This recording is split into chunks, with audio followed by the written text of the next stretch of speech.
The Messiah said, "When you come to know yourselves, then you will become known, and you will realize that it is you who are the sons of the living Father. But if you will not know yourselves, you dwell in poverty, and it is you who are that poverty." Magandang umaga sa inyong lahat. Hapon na. Happy Sabat.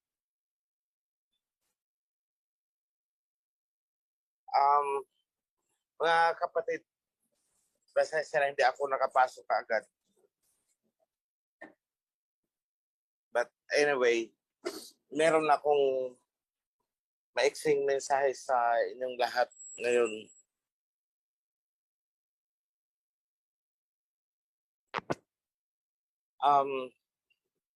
Gusto ko sanang ipaabot sa inyo ang pasasalamat una sa lahat sa ating Aba na sa nakalipas na bagyo still nanatili tayong ligtas.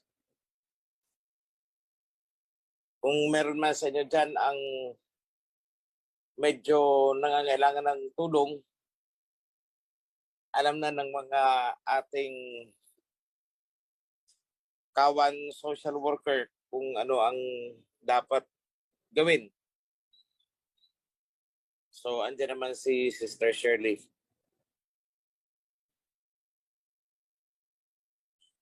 Ngayon mga kapatid, nais ko ring ipaalala sa inyo yung isang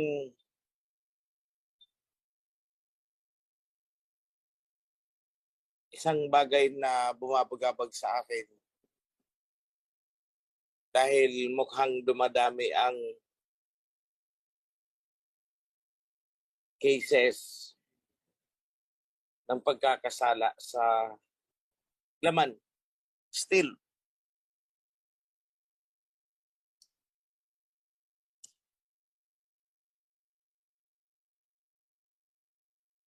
hindi ko naman kailangang ulit-ulitin pa sa inyo dahil alam naman ninyo kung anong tama, ano ang mali. Alam niyo kung anong mabuti, anong masama. You know what is evil and what is good.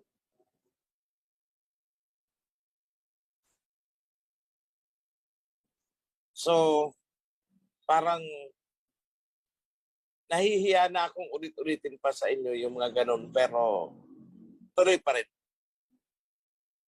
May naririnig pa rin ako. But anyway, ayokong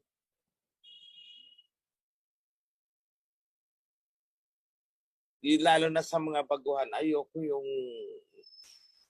maririnig na meron din palang ganito dito sa atin. But sa mga baguhan dyan na may ganyang iniisip, yan ang kaibahan. Kasi kung sa ibang grupo, nagtatakipan, dito hindi. We rebuke and we admonish yung mga ganong gawain.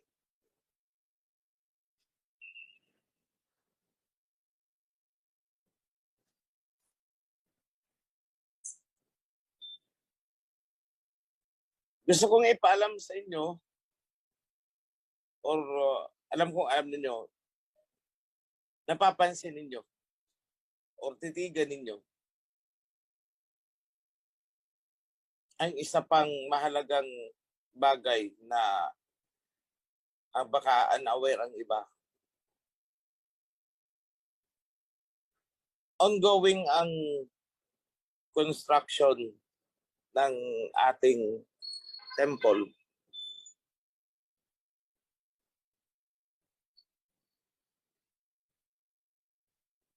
Last week, we had purchased 6M plus of materials. Last week lang yun, yes. And on Monday, we are going to purchase another more or less nasa 1.2 2. Kung hindi ako nagkamali, if I recall it right. Sana na-mention sa inyo ni Priest June.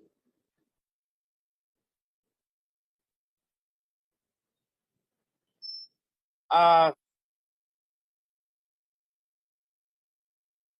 had the budget focused or concentrated dito sa ating temple. Baka sabihin nyo, bakit gano'n na lang? Each time na mag-message si OHC, always the temple, always the temple, always the temple.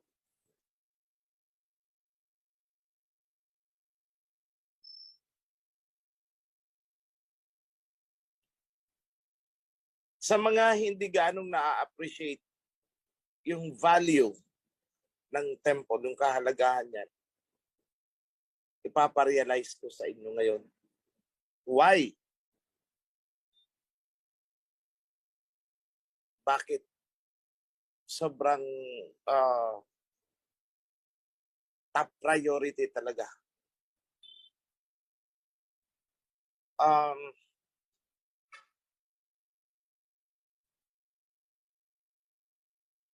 Hindi ko alam kung paano ito sasabihin sa inyo, pero baka isipin nyo masyado kaming nagmamarunong, masyado kaming eksaherado, o baka isipin ng iba kami ay nagbubuhat ng sariling bangko. Pero kung nakikita nyo lamang ang appreciation namin sa ginagawang revision, doon nyo din makikita kung bakit ganun kahalaga ang pagpapahalaga sa temple. Meron kaming mga nakikita na hindi nakikita ng mga ordinaryong, not ordinaryo, yung hindi pa nakakaalam. Ang ibig kong sabihin, pasensya na sa word na ordinaryo, yung maybe yung hindi talaga nagkakalkal. Sabagay, kahit ano naman talagang gawing kalkal, hindi makikita kasi natabunan nga eh. Ngayon lang yan na-discover. Kahit ako'y nagulat. Noon, nung pinipreach natin na ang Misaya sa muling pagbabalik ay tutuloy sa temple,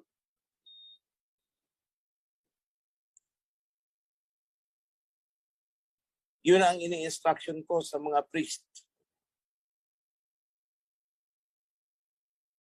But then, yun ay ayon sa aking pakiramdam.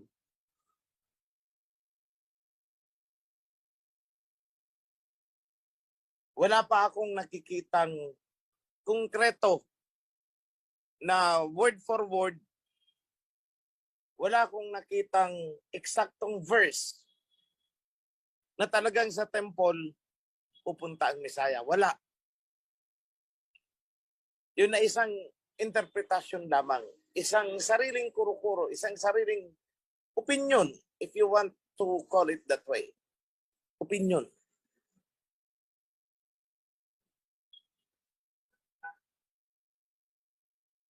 Not until 2 nights ago, na-reveal sa amin ang isa pang, siguro ko dinadaan-daanan lang natin lahat, hindi napapansin. Isang kasulatan ni Prophet Isaiah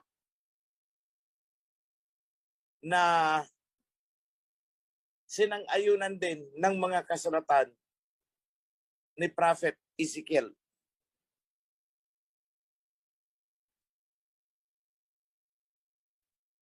Maybe it has been mentioned sa inyo, but I want Praise Dato to show it, the verse, para makita ninyong lahat at doon nyo maintindihan bakit gano'n na lang ang pagpupursige ko para sa temple.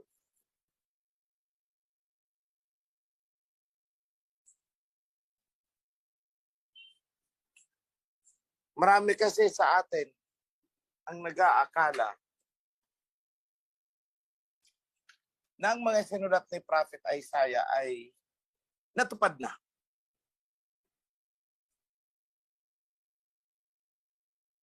Ito ang sinasabi. That is Isaiah chapter 66, Brodato? 66, tama, no? Yes po, chapter 66, verse 6 po. Okay, Isaiah chapter 66, verse 6. Ang sabi ay, hear that uproar from Zion, hear that noise from the temple.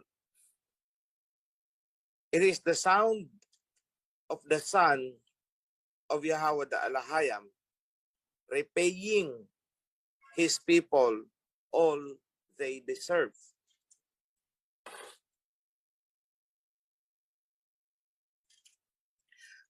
Mga kapatid, itong prophecy na to ay hindi pa natutupad.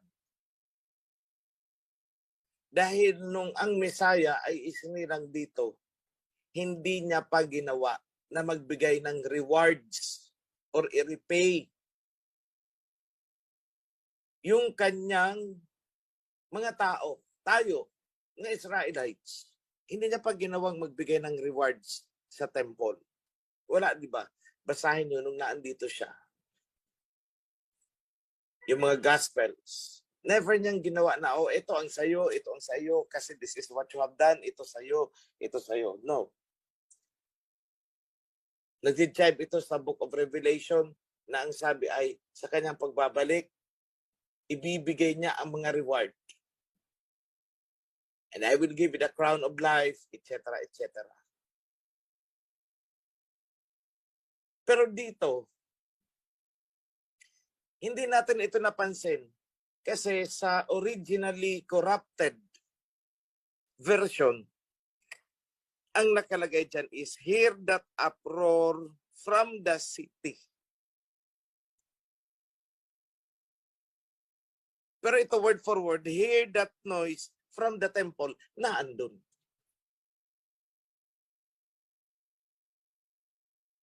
So ito yung magaganap pa lang. Hindi pa ito nangyayari. Kung hindi pa nangyayari, kailan pala ito mangyayari sa atin po ngayon? Never pa itong naganap, mga kapatid. So wag niyong ma-misinterpret ang mga sinulat ni Prophet Isaiah na tapos na yan kasi Old Testament yan. Hindi po. Ngayon pa lang ito magaganap sa atin. At si Prophet Ezekiel naman, dinescribe niya pati kung saan dumaan si Messiah papasok sa temple. Sabi niya is dumaan sa East Gate. Ezekiel chapter 43, 1-7. Hindi pa naman nangyari yan, mga kapatid. Mangyayari pa lang.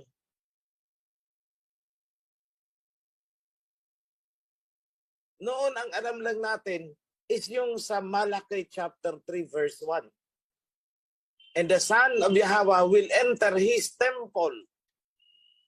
O yun lang ang alam ko noon. Pero medyo may confusion sa akin. Kasi sabi ko parang hindi. Sinong sinasabing His? Si Messiah Yahweh sa iba o yung messenger ang papasok sa temple? Alin yung sinasabi dyan? Kasi His lang ang nakalagay eh. Pero ang premise is si Messiah Hawashai and the messenger will enter His temple. So although clear naman yun, pero andun pa rin yung pasubali sa akin eh, kasi takot ako magkamali eh. But then sa kutob ko, yun talaga, papasok sa temple. Pero I did not speak about it. Although may mangilan-ngilan dyan sa inyo na naging vocal at yun na nga ang pinipreach. Although sa priesthood is pinag-uusapan namin yan. Now today, we are 200%, 300%, 400% na ang Messiah ay papasok sa temple. Sino may sabi?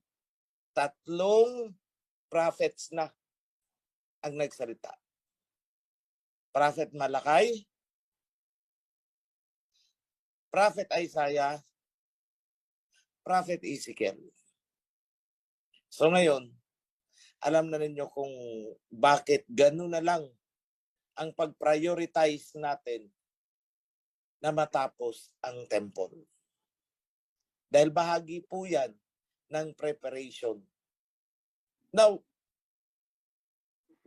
it's very clear for me kung ano talaga yung role na pinagagampanan. Bakit sumulpot tayo? Bakit sumulpot ang OHC? Hindi natin ito ginusto. Pero hindi rin tayo makakatanggi, hindi maitatanggi na lahat ito ay nakaprograma sa Kanya. Bakit pumasok sa ating mga kaisipan? It's all because of this. Everything has been written. What has been written, it is what will happen. So, lahat ng pagpapagod natin, parang binuhusan ng baka pumasok sa ating mga kaisipan. Lahat ay parang nakaginhawa. We were refreshed to hear this message. Itong nakasulat na to. Muling nabuhay yung sigla. Lalong naging masigla, masigasig yung nasa pamunuan because of this. So hindi pala tayo nagtatayo lang ng temple for the sake na may maipakita, for the sake na may mapagtitipunan, but for the sake of preparing for King Yahushua. Yan po ang ating pinagpupurusigihan. So may kapatid tayo na talagang napakasipag mag-outsource. Nung nabalitaan niya that I have released 340 something mula doon sa naipon-ipon, sabi ko, sige, di naman yan akin. O ayan, release na. And also,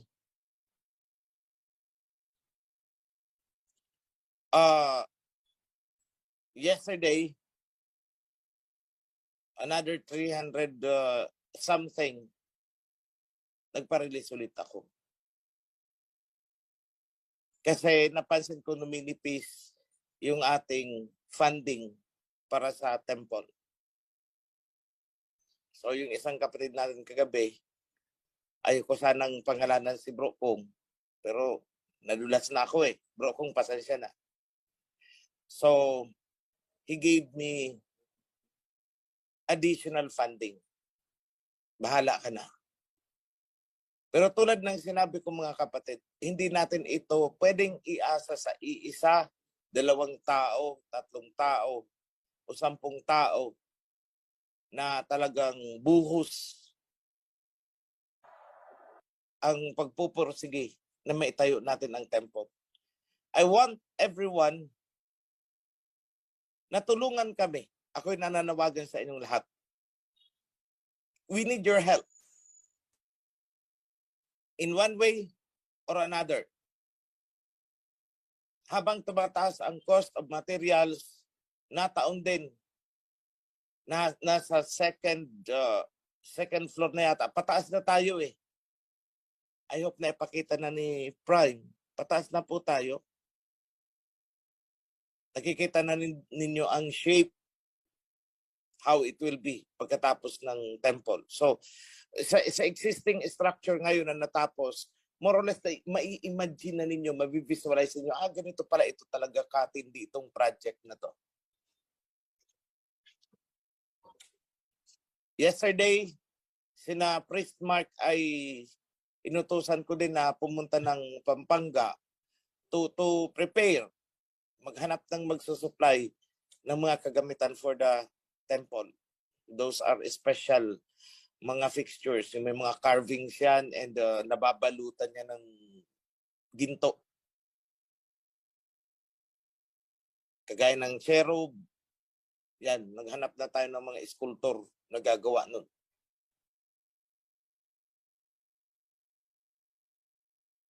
So, sa lahat ng ginagawa natin, imagine ninyo mga kapatid, napaka-blessed natin to be part of this project. Dahil wala naman talaga palang magtatayo nito kundi tayo.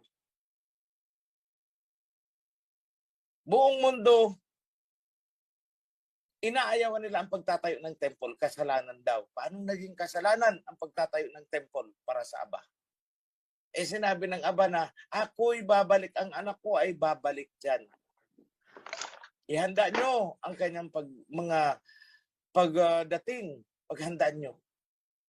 At ang sinasabing paghandaan is, ihanda nyo ang temple.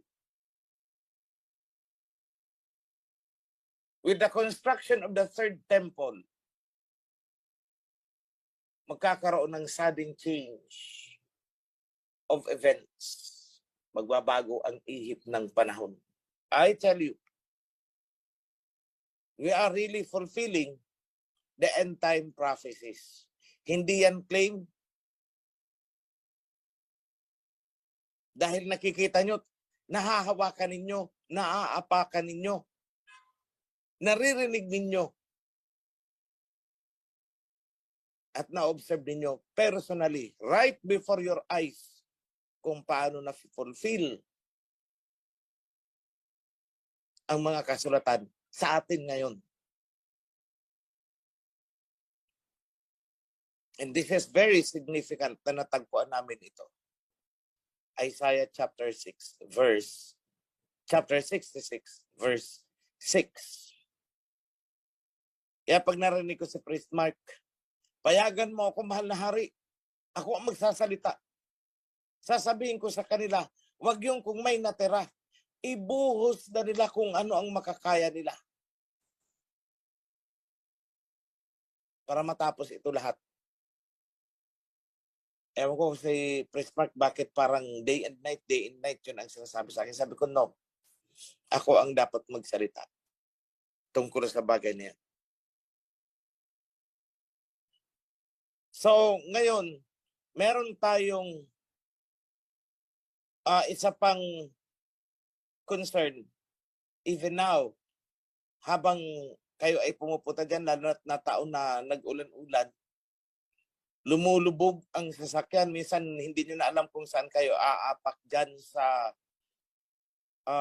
Kasilid mula sa guardhouse papunta doon sa HOP. So, nananawagan ako sa lahat. Mga able-bodied lang po. Able-bodied ha. Yung kaya lang ng katawan.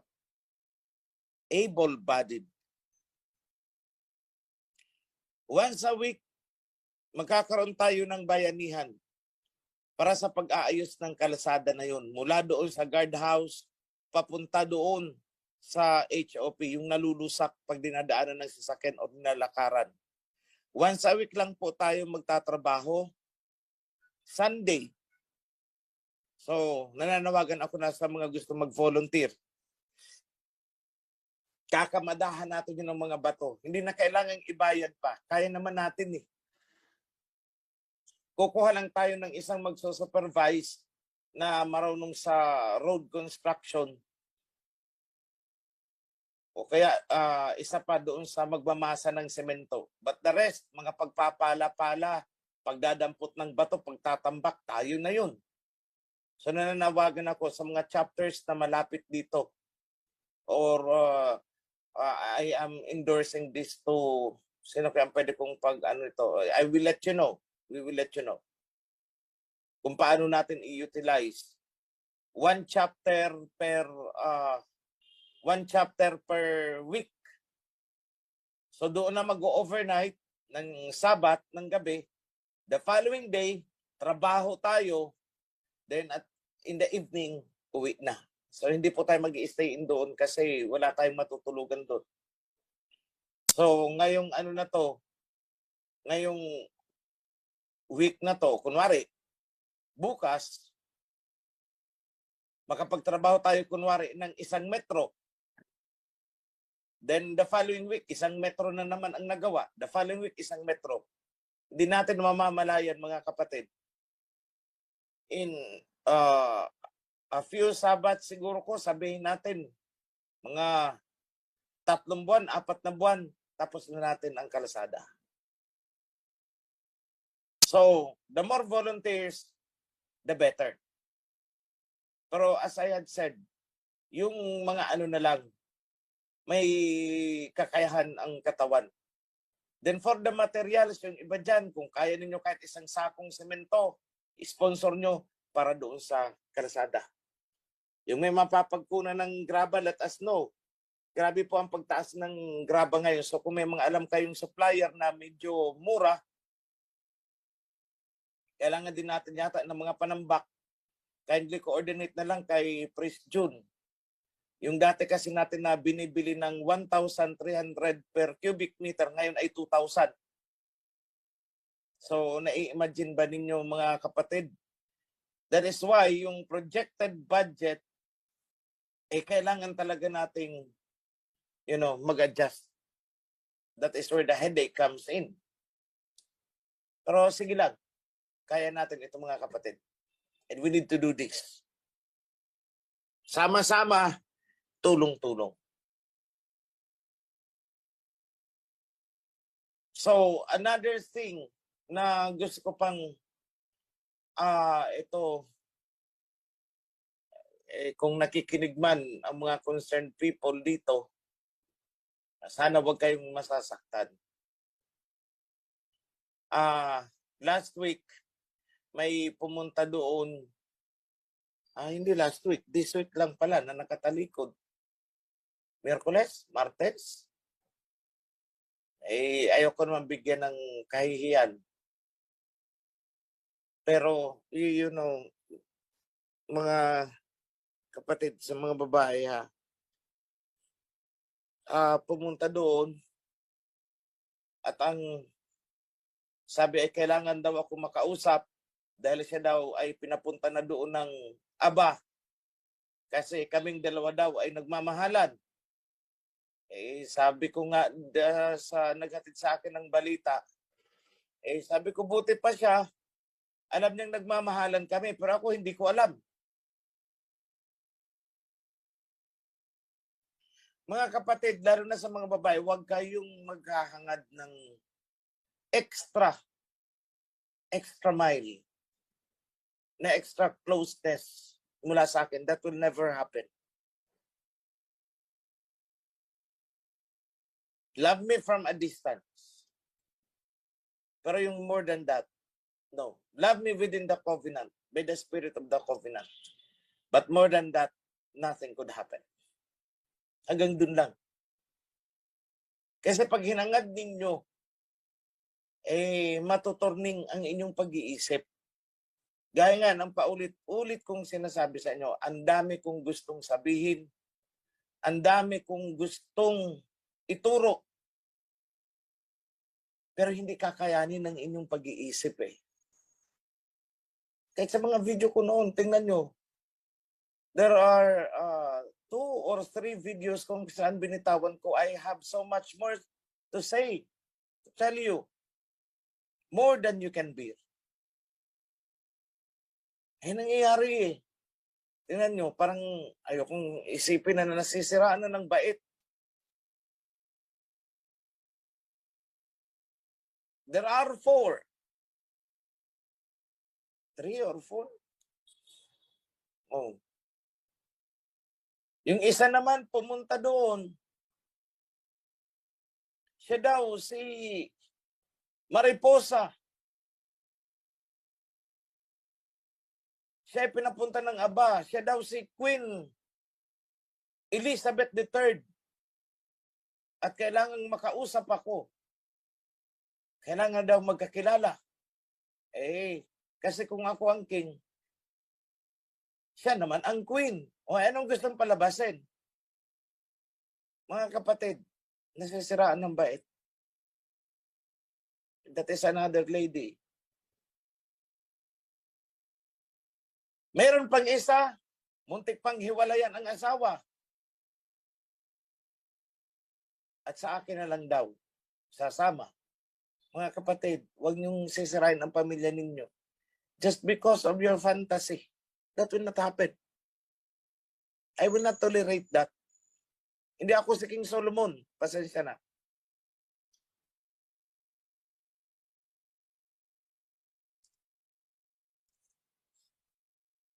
I may be wiser than King Solomon, but I am not like him in that regard. Sa akin, trabaho. Ayokong haluan ng mga kabalbalan na ganyan. Pasensya na ulit.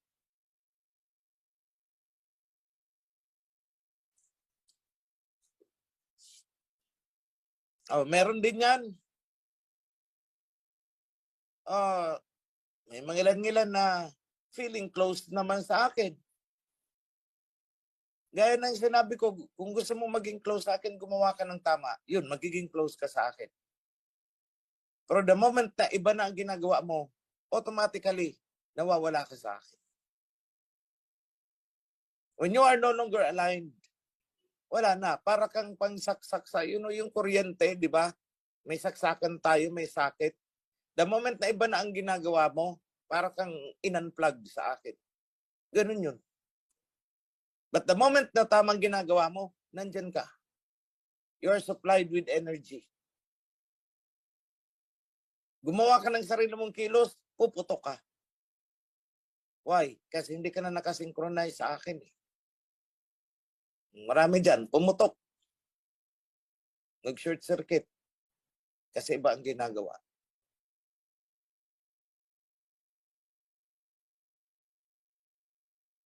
So, sa akin lang mga kapatid, dapat alam natin kung saan talaga yung lugar natin sa loob ng kawad. Don't cross yung tinatawag na red line.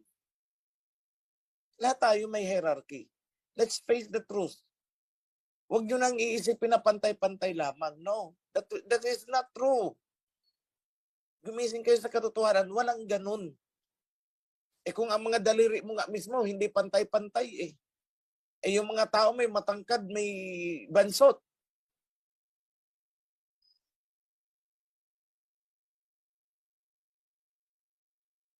Merong may itsura, maganda, gwapo. Meron naman pangit.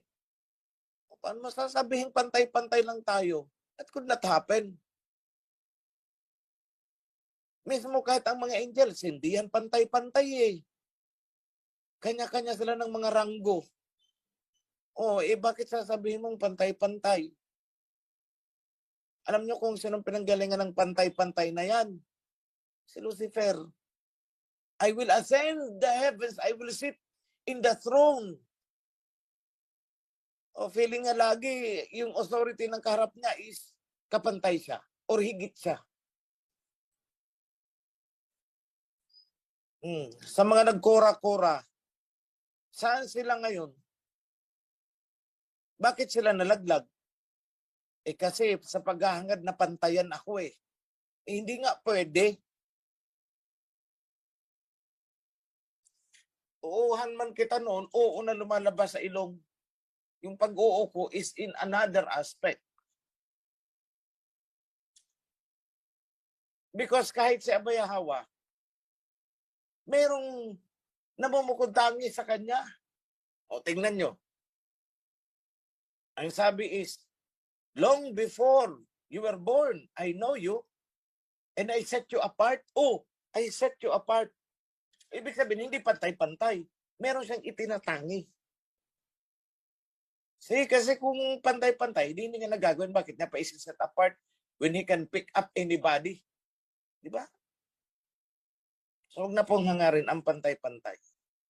Alam niyo, yung moment na maghangad kayong umangat na hindi tama sa panahon, hindi tama sa sitwasyon, yan ang magpapabagsak sa inyo. Kasi kung pantay-pantay, hindi niya nagagawin. Kaya nga ang sabi is, yung mga nagmamataas ay ibinababa. Yung mga nagpapakumbaba ay sila yung automatic itinataas. Actually, hindi itinataas, kundi automatic na tumataas eh.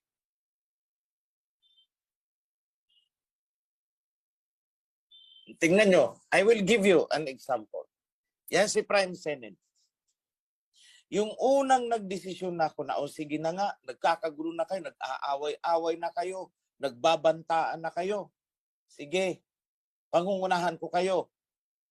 Pero sa isang kondisyon, ako ang masusunod, hindi kayo. O kung okay yan sa inyo, sige, pangunahan ko kayo. See, I did not set myself nakapantay ng mga nagkiklaim noon. Yung first meeting namin via Zoom, ay lahat sila nagpapagalingan na. Kanya-kanya ng bulada sa akin.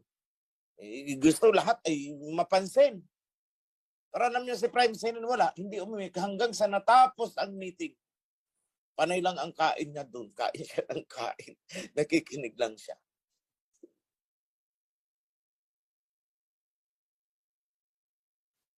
Hindi siya nagsalita, ako ay ganito, ako ay ganyan, ako ay ganyan.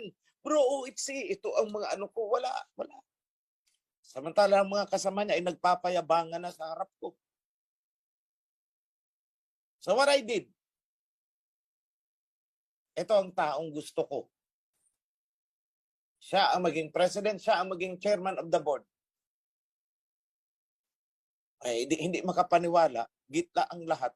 Yung hindi umiimik, yun ang nakita ko. Ay yung mga halos magdipa-dipa, tumalon-talon na sa harap ko, ay hindi ko napansin. Ay yung isa doon na parang walang pakialam, ayun ang gusto ko. He did not boast of himself. Hindi niya presenta ang sarili niya. He did not speak for himself. Na ako ay ganito, ako ay ganito. Hindi niya sinabi na pagsamasamahin man ninyo, ang yaman ninyo, mas mayaman ako sa inyo. O hindi, wala. Hindi niya sinabi yan.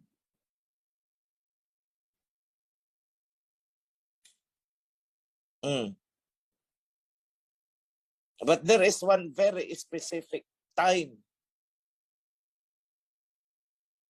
You know, it's more of a symbolic thing. Symbolic ha, I'm not saying ano, ayoko kasi, siya na lang kung gusto niya ikwento yan kung anong pangyayari. It's a symbolic thing. Kasi alam nyo, kung wala ka nang kailangang hangarin sa buhay, tapos yung mga anak mo, maganda na ang ano, you have set them, establish them. Pwede mong sabihin sa sarili natin na, ay, mayaman ako. I am not wanting for anything anymore. Everything is there na. Pagkangailangan ko. I am already this age. Ganito. Di ko na kailangan yan.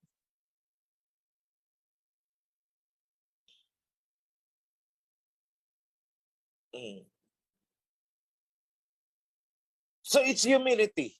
Pagpapakumbaba, pagiging simple. That is what draws us together. Na nakita ko, ay, itong taong gusto ko. Mas maganda ang kalooban ko dito. Mas maganda yung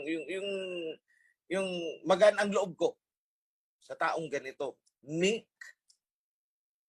Pero yung lahat na ng pagyayabang sa harap ko, lahat na kiniklim, teka muna.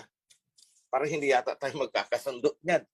Kasi sa ngayon, you are trying to prove yourself to me na ganyan ka. Time will come, gusto mo na akong pantayan. And time will come, gusto mo akong higitan. That exactly is what happened sa lahat ng nagkura.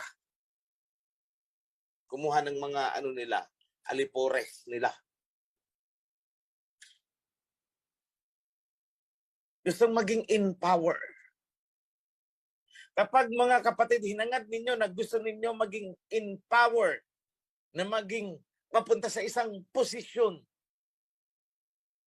that is your first downfall. Sa totoo lang. Hintayin mo ang iba ang i-push ka. Hintayin mo ang iba ang mag-toast sa'yo. Hintayin mo na ang pagsisilbi mo for the sake of the covenant, ay kusang mapansin. At yan naman talaga ay mapapansin eh.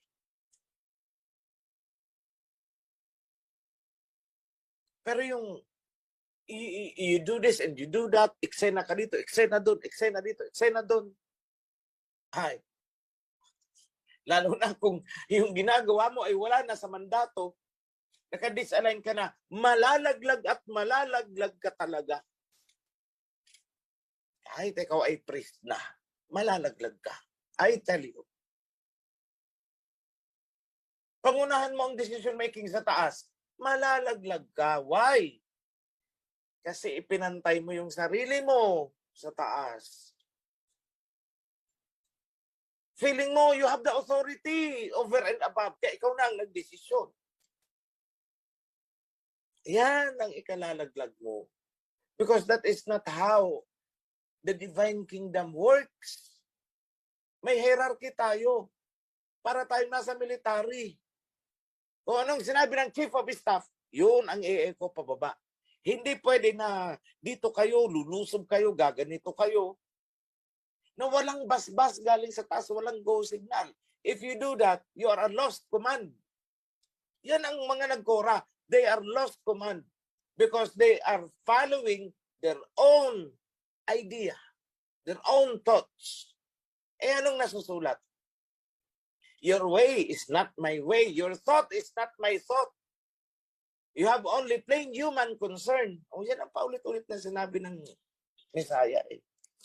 You don't have the concern about the covenant, about the divine kingdom. What you have is the concern of the human concern. And tingnan nyo, si Shirley, hindi naman nagpresenta yan. Sa totoo lang, hindi niya sinabi, kamahalan, ako'y mabait, ako'y ganito, ako'y ganito, ako'y ganito. From the lowest rank, kung saan siya nagpakasimple, basta makatulong siya, makaano siya, I lifted her up. Dito ka. O bigla siyang umangat. And almost all of them. So let that be a lesson sa ating lahat. Sa inyong lahat. Oh, hindi naman sa pagbubuhat ng bangko. Ako nooy, sabi ko, aba, basta ako'y may pagkain. Itutuloy ko ito. May sumama sa akin, may sumuporta o wala. Itutuloy ko. Kung mag-isa na ako, mag-isa ako. Suportahan ako ng family ko. Salamat. Hindi kung hindi. Basta itutuloy ko to. Kung sa sidewalk ako pulutin, ako doon magsasapin ng karton. Let it be. Si Elijah nga noon sa tubig ay sa tabi ng ilog ng batis. Let it be. Kasi ako, ang hinihintay ko na lang, yung reward after. Trinamis niya naman eh. So yun lang ang ini-invoke ko kung anong pinangako niya. Na I will give you reward. Pero yung comfort, no, I did not ask for it. Inihanda ko talaga yung sarili ko sa kahirapan. Ikinondisyon ko ng isip ko, kung dito sa ganitong sitwasyon, let it be. Kutsain ako, let it be. Pero hindi eh. Kabaliktaran sa inaasahan ko, yung nangyari. Parang yung sinabi sa akin, huwag kang nagdadrama dyan. Tingnan mo, oh. Hindi ko sinabing magpakahirap ka. Hindi ko sinabing lugaw na lang ang kakainin mo. Hindi ko sinabing puro noodles ka na lang. Hindi ko sinabing tuyo na lang ng tuyo. Ang sabi ko, I will let you ride the top of the world. Basta gawin mo lang ang gusto ko. See? Nagulat na lang ako. O nga no. Bakit ba hindi ko ito naisip noon? So it's because I'm not materialistic. Kaya hindi ko naisip yun. Yung reward na hinihintay ko, isa yung kanyang pagbabalik na. At yung sabi natin, material rewards at present, no. Hindi ko yung ginusto. Eh, si President, pinagagalitan ko si Priest Mark. Sabi ko, Priest Mark, President, sobra na ha. Hindi yan, hindi. Ayoko na ng ganyan. Hindi, mahal na hari. Kasi, tingnan mo, kung ang hari namin ay mukhang dugyot, paano irerespeto ang kingdom? Oo nga naman. Hari nyo, tingnan yung itsura, parang nagtitinda lang ng isda sa palengke. Yan ang hari nyo, di ba? Mapupulaan ang kingdom. At pag napulaan ang kingdom, sinong napupulaan? Ang Aba. Nag-glorify ang Aba? Hindi. I'm very thankful sa nakuha na yung concept ng mga tao. Nagugulat ako, ito, para kay mahal na hari. Sabi ko, no, it's not for me. Para kay Aba, pinapagamit lang sa akin, parang t-shirt. Kanya yan, ipinapasot lang sa akin. Dahil ako'y inuutosan niya kung saan dito, punta ka doon. Magbihis ka. Di ba kanya naman tayo, kahit katulong natin sa bahay, uutosan natin, punta ka doon sa kumpare ko, ha? O ito. Tapos ang suot ganun, magayos ka nga, nanggigitata ka, nakakahiya. Magbihis ka. O di ba? Sa mga opisina, sa mga empleyado, di ba, meron pa nga tayong personality development, pati yung pagme-make up ng mga yan, tinuturuan. O, sakay ka ng eroplano, tingnan nyo, dapat maging smart ha, ito ang suit mo, dapat ganito, maayos ang ano mo ha. Kasi you are representing the company. Yun ang kalagayan ko. But for my own glory nako, hindi po.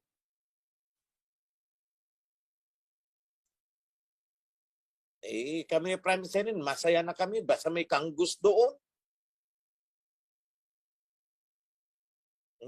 Pag pumupunta ako doon, President, tinapa, pako. Hindi po yung, President, darating ako ha. Gusto ko, meron kang ganitong palitsyon-litsyon ng kung ano.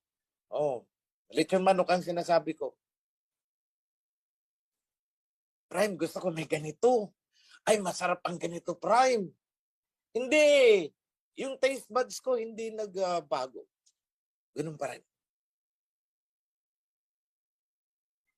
Huwag mo na ipakita, Priest Mark, yung pinicturan ako na nagpipiga ako ng tanglad.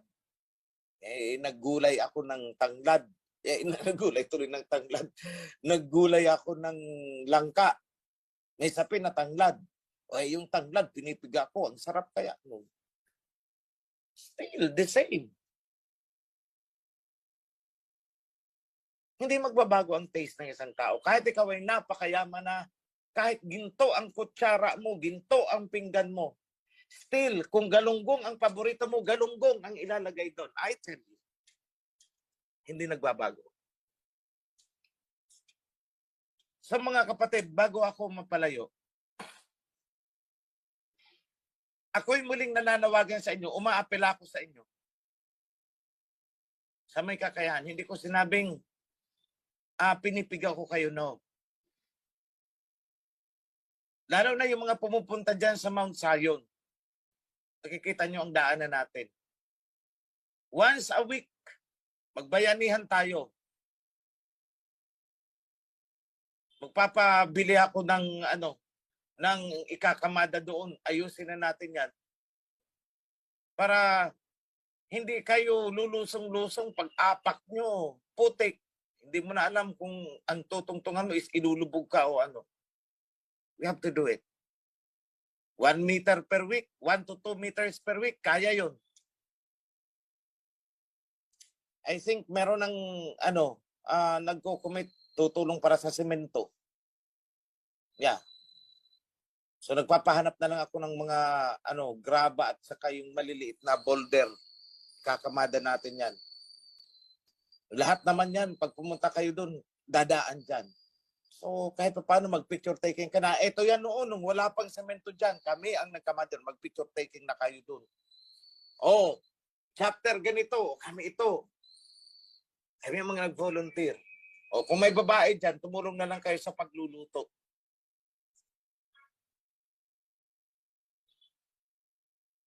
So, sa temple, hinihiling ko sa mga treasurers, sa inyong lahat, kunting higpit ng sinturon natin, wag mo nang gagastos ng kung ano sa local chapter ninyo. We need to consolidate this time. Although minsan makakarinig kayo may isang chapter akong There is one chapter na pinahanapan ko ng lupa ngayon kasi mawawasak na talaga ang chapter. Mula sa simula, nagkakagulo. Ayaw kong pangalanan kasi baka ma-preempt ang mga plano ko eh. Isang chapter yan. Hanggang ngayon, napakagulo ng chapter na yan. Bakit? Yan ang sinabi ko sa sisi noon. Kung gustong maging magandang takbo ng chapter, simulan mo ng tama. Kapag hindi mo sinimulan yan ng tama, magulo yan hanggang sa dulo magulo yan. Matigas ang ulo eh. Salamat naman at naandun na siya sa kura. Magtungkod-tungkod na lang siya. Di nakikinig eh. Tingnan mo, hanggang ngayon, pinapasa natin ang kaguluhan ng chapter. May instruction ako noon, walang magtatayo ng HOP hanggat hindi klarado ang kontrata kung ano. Kung hiram, ang tanong ilang taon. Kung renta, ang tanong ilang taon, dapat may kontrata yan. Wala eh. Ang iba naman na may mga may-ari ng lupa, mapagsamantala sa totoo lang. Kung nakikinig kayo, kayong mga nagpapahiram kuno na ayaw magkontrata, nagtitake advantage kayo. Nakikita ko ang puso ninyo. Kunwari pa kayo tumutulong. Ang gusto nyo makakabig. Yun ang totoo. Kunwari tutulong sa kawan. Ito ang kawa naman ang kawan kasi akala nga tinutulungan. Akala mapagkawang gawa. Kaya ayun, nabakuran o lahat na-improve, natambakan yung ano, etc.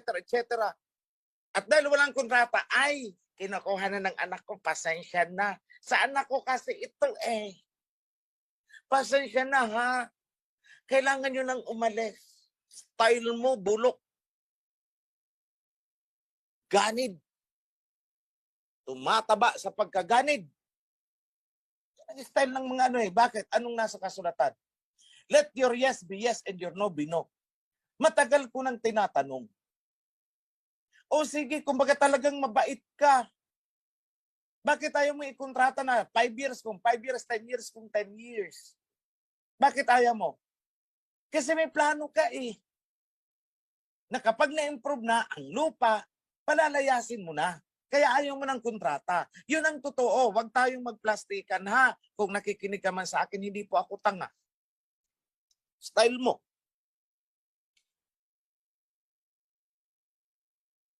Pero I tell you, kapag pinisil ng aba ang puso mo, ewan ko lang kung hindi ka iburol. Kagahamanan mo. Laman-laman ko, andun ka pa pala sa kora eh. Anong balak mo? Pati yung kawan? I-infiltrate mo? No, that will not happen. Wala kang sariling paninindigan, Nonoy. Ha? Wala kang sariling paninindigan. Hindi mo alam kung ano talaga ang tama. Hindi mo talaga alam ang covenant. Kaya ang sinasabi, mag-observe ako doon sa mga kora, mag-observe dito. No, I am very jealous. Kung dito ka, dito ka. Cut your communication there. Ito, I'm warning, even the priesthood, pag hindi ninyo pinutol ang communication ninyo at nakikipag-ut-utan pa kayo dun, tanggalin ko kayo. Priesthood, ha? Attention. May nalalaman ako na may kaugnayan pa pala sa kora. Priesthood, ha? I tell you, tatagpasin talaga kita. Kala nyo ako puro salita. Hindi nyo napapansin na pinangangatawanan ko ang aking salita. Hindi ko yan hinahayaan lumagpak lang sa lupa. I warned you, I am very jealous. You cannot serve two masters.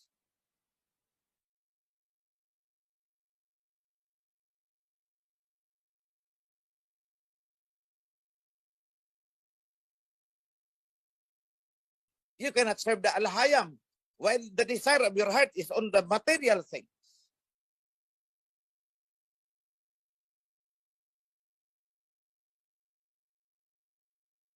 Puro pagkukunwari. You are worshiping with your lips and not with your heart. Yun ang totoo dun. Pero hindi yan natatago eh. Alam niyo naman eh, mula sa simula, wala namang natago eh. Nabubunyag ng nabubunyag ng nabubunyag. Eh, huwag mo nang hintayin. Sa simula, ako sa'yo, mas maigi pa. Magdeklara ka na lang, na doon na lang talaga ako sa kura, kaysa makipag-plastikan ka sa amin. Nakikita ko naman ang kulay mo. Nakikita ko. Keep your possessions with you. Sige. Akuin mo yan. Pero itong tandaan mo. Pag pinisil ng aba ang puso mo, goodbye, ililibing ka. Sinabi ko na yan. I hate to say that. Sinabi ng stop desecrating my Sabbath. Inom-inom, inom-inom. O ayun, pinisil ang puso. Patay. Nag-swimming. O ayun, pinisil ang puso. O ayun, patay. Marami na pong occasion. I tell you, hindi ako nagbabanta. I'm rather reminding you, pinaaalala ko sa inyo.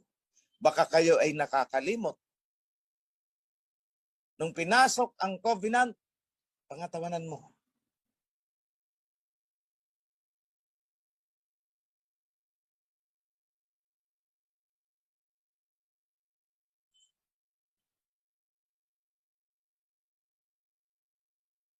You sacrifice today, you have rewards tomorrow. Ganun lang naman ang principle eh. For according to your deeds is what you will receive.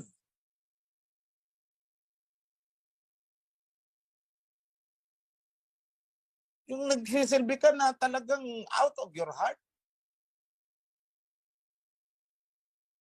I'm very thankful doon sa may mga lupa na pinahiram ang lupa nila. O ito, sige, 10 years gamitin nyo. Siguro na ka, sige 10 years.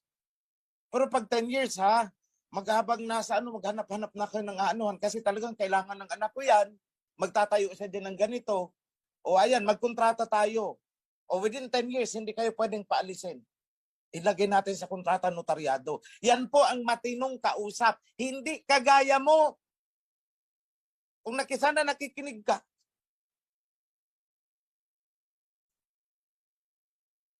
Sana kung matino ang pag-iisip mo at wala kang pag-iimbot, bakit hindi mo magawa yan? 5 years kung 5 years. Pirmado, may kontrata. Ayaw mo makipagkontrata kasi, sige, hayaan mo lang sila, mag-i-improve yan, di makikatiis yan. Pag binaiyan dyan, tatambakan nila yan. Mga 2 years, alisin mo na.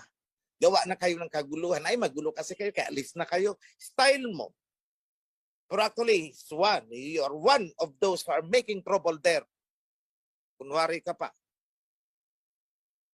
Di naman natatago ang mga ginagawa ninyo. Kahit nakatalikod kayo sa akin, kahit ilihim nyo ng ilihim yan, kahit na andyan na kayo na lang, malalaman at malalaman ko. Time and time has proven that. Yung nagbubulungan nga sa kwarto bigla akong binuksan ang pinto. Anong sabi ko?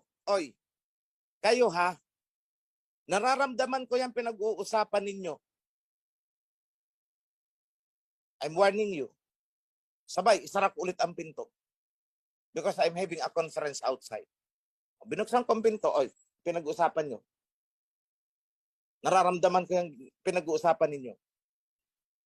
Then I shut the door. Ay di natakot sila. Kasi akala nila, pag ako'y nakatalikod at nasa closed doors na sila, hindi ko na malalaman, hindi po ako ganun. Matalas po ang pakiramdam ko. Kahit tanungin niyo yan si Juvenil, tanungin niyo si Sarah, tanungin niyo na si Mark Derrick. Kung paano ko silang binulaga doon. I'm having a conference outside, naingay doon. Samantala, nakaano talaga sa kama. Nakadapa sila, harap-harapan nakadapa, ganun. Bulagain ko nga. Ano yung pinag-uusapan ninyo? Nararamdaman ko kayo. That's my exact word. Kaya kahit anong gawin ninyo, katatago, nararamdaman ko. May mag-report o wala, nararamdaman ko. Ang report ay confirmation na lang po. I tell you,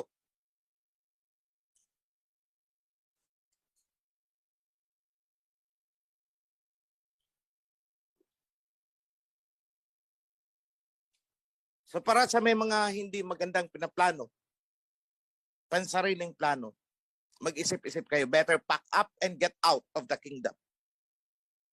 We don't need you here. Hindi naman kami paramihan eh. Huwag mo nang hintayin na itulak kita palabas. Dahil hindi ito sekta-sekta na mang-aamo ng papasok. No. Hindi nyo napapansin. Kasi dami ng mga sekta-sekta dyan, kakaiba itong grupo natin. Bakit? Pag sinabi kong tagpas. Walang maraming kyaw-kyaw. Eh, dyan say, bakit may mga ginagawa ng kabalbalan? Basta nagbibigay ng tithes, hindi matatagpas yan. Sa akin, nako, malabo yan. At pinatunayan ko, at pinatutunayan ko sa inyo.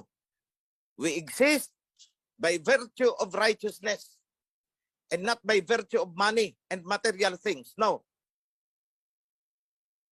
Pag malinis ang kalooban mo, you have the place in the kingdom. Pag hindi malinis ang kalooban mo, you will be really kicked out. Makikick out ka talaga. At nakikita nyo, ginagawa ko. That makes us so different. Because we act according to the covenant. Yan ang sinusunod natin eh. Hindi lang tayo basta nagbabanal-banalan. In fact, ayokong nakakakita ng akala mo kung sinong napakabanal. Tapos malalaman mo na lang, ganito pala ang ginagawa. Naku. It's a disgrace. May pang nakikita kong napakagalaw-gaw na tao. Pero mababalitaan mo lang, ay ganito pala siya kabait. Diba? Mas maganda yun. Kaysa doon sa akala mo naglalakad na, sabi sa amin, parang santa na hindi mapinturahan. Oh, yung rebulto daw na pipinturahan na hindi ko lang kagalaw-galaw. O, di ba? Banal-banalan. Tapos magugulat ka lang, ha? Nagawa niya yun? O, see? Ay nako, mga kapatid. So, wag niyong kalilimutan, we need a consolidated effort. Isa pa palang good news, nakalimutan ko. Kasi pag nasimulan ang nakalimutan ko. Yung Torah pala, isang book na lang ang natitira namin. Natapos na namin yung last time you heard we were working on Jeremiah. Tapos na po ang Jeremiah, tapos na ang Song of Songs, tapos na ang Proverbs. Kasi 4 doon. Ngayon, ang natitira na lang ay Psalms. Yun na lang ang tatrabahoin namin. Tapos na ang second reading from Genesis to Revelation, except for Psalms. Yan ang pagpuporsigan ng mga revisionists. Then, third reading is actually ongoing. Nasa Luke na yata sila. Matthew, Mark, Luke. So siguro kung tapos na ang Luke, baka nasa John sila ngayon ng New Testament. We could not rush things. Lalo na sa revision. Pagka tinatamad, pinakikiramdaman ko ang grupo eh. Kasi still, we are human flesh. So may mga panahon na parang mabigat ang katawan mo. Natural yun. So kapag ganyan ang sitwasyon, nagkikwentuhan kami. Naglilibang. Minsan napapasarap din. I don't push them. Kasi it's the spirit na dapat mag-inspire.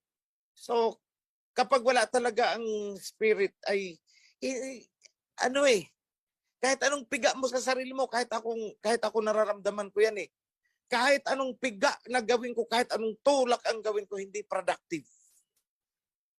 Pero kapag pumasok ang inspiration galing sa Aba, ay nako, kahit 2 days, 3 days, walang tulugan, diretso ang trabaho. That makes the difference. Kaya minsan kinukull out ko dati, alas 3, ganun. Pero may mga times na alas 12 pa lang, oh sige, tulog na muna tayo. Huwag nating pilitin umabot ng alas 3, alas 2. Mararamdaman mo naman ang stamina ng tao. So, yan po mga kapatid, ang latest development. Kung may nakaligtan ako, I will let me call on Priest Mark. Pero sabi ni Priest Dato, it's completed. So, very well. Mga kapatid,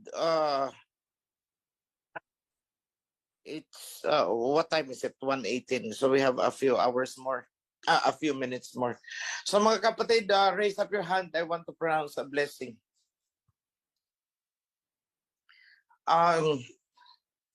Sa ngalan ng ating Aba Yahweh and King Yahweh Shai,